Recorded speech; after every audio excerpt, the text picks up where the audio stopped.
Okay, about this SOS. How big, how embarrassing, and how much is it going to cost us to get out of it? Monica, you should have a seat. That bad? Oh my God, can someone just spit it out? What happened? In a word, Tracy. Oh my God. I talked to her earlier to keep her in the loop now that Austin is in the picture. Wait, hold on. I don't understand. I thought that Tracy never wanted to hear the letters ELQ again. Yeah, well, that doesn't mean she wants someone else to have their hands on the family company. Well, I doubt Granny was shocked by the arrival of another Q interloper. She was expecting this, and that could prove to be a real problem for the rest of us.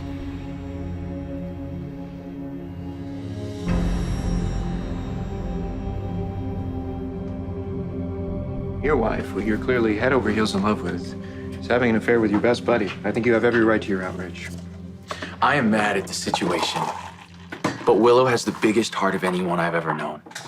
If I had any clue that she didn't want to marry me, that she wasn't just as excited as I was, I wouldn't have boxed her into this. Willow's a grown woman. She could have chosen to tell you the truth at any point since you left the hospital. I put her in a horrible situation, and she doesn't deserve the anger that I am feeling. All right. Then let's just talk about Michael. The man who you consider to be your best friend. You didn't box him in with a proposal. And when you leave the hospital, he offers you a chance to stay at the Quartermain Mansion, the big house. Seemingly a generous offer, but is it really? Because if he knows that you're there, then he can still sneak down to the gatehouse and screw your wife. And you can't do anything about it because you can't go down there on your own because you're on a wheelchair. Okay, that is enough. Michael betrayed you.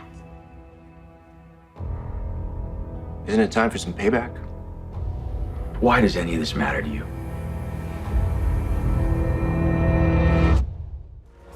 Chase, full disclosure. I am in the middle of a financial dispute with the Quartermain family. So you're saying you were cut off from the family fortune, and now you're throwing a tantrum as a result? That's one interpretation of the situation, and not a very charitable one. And I'm surprised, Chase. I would think you, of all people, would know where I'm coming from. Why me of all people? Because, Chase, Michael and Willow are cheating on you, and the entire Quartermain family is trying to cheat me out of my rightful inheritance. So you and Scott Baldwin are going to take them to court over a will that has already been probated. Good luck with that. I have it on good authority that there is something in the Quartermain Mansion that, if found, could change the outcome of my lawsuit to my favor. Just tell us, Ned, what did Tracy do now? As a reminder, during Grandfather's final months, he gave up medicine he needed to live so that Emma Drake could have it, and it indeed saved her life. Well, the experience must have softened his perspective because he began corresponding with Jimmy Lee Holt again. Wait. Grandfather was on speaking terms with Jimmy Lee before he died? Yes, and he apparently expressed real regret for cutting Jimmy Lee out of his will. Wait, I don't understand. How would Granny know all that? Oh, come on, Brooklyn. I'll give you 3 guesses. The first 2 don't count. Jimmy Lee didn't know that Grandfather's health had taken a turn for the worse before Thanksgiving because my mother started intercepting Jimmy Lee's letters. And apparently, she wasn't very happy to learn that he and Grandfather might be reconciling. Well, it was all for nothing for Tracy because she got cut out of the will. Wait, hold on. So you're saying that Tracy might have prevented Edward from changing his will to add Jimmy Lee to it? There's nothing specific in the letters, but if Grandfather had left a record somewhere intending to change the will in Jimmy Lee's favor, well, that might just give Austin's case a leg to stand on. So Jimmy Lee and Edward were in the process of patching things up. Yes, and as soon as Edward mentioned that he was reconsidering disinheriting my father, the letter stopped. And my father's theory was that the Quartermain swooped in and put an end to it as soon as Edward got sick. Why didn't Jimmy Lee take on the family? I don't know. My father was a very proud man.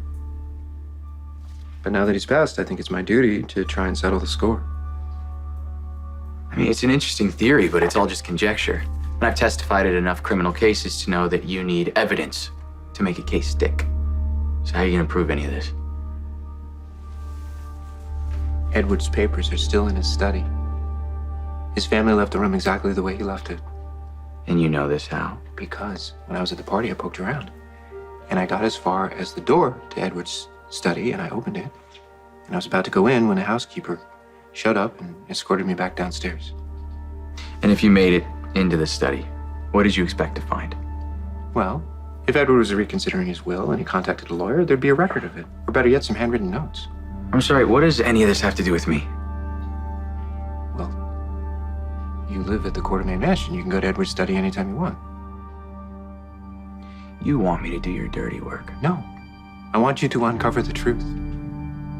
I want you to use your proximity to the family to help me claim what's rightfully mine.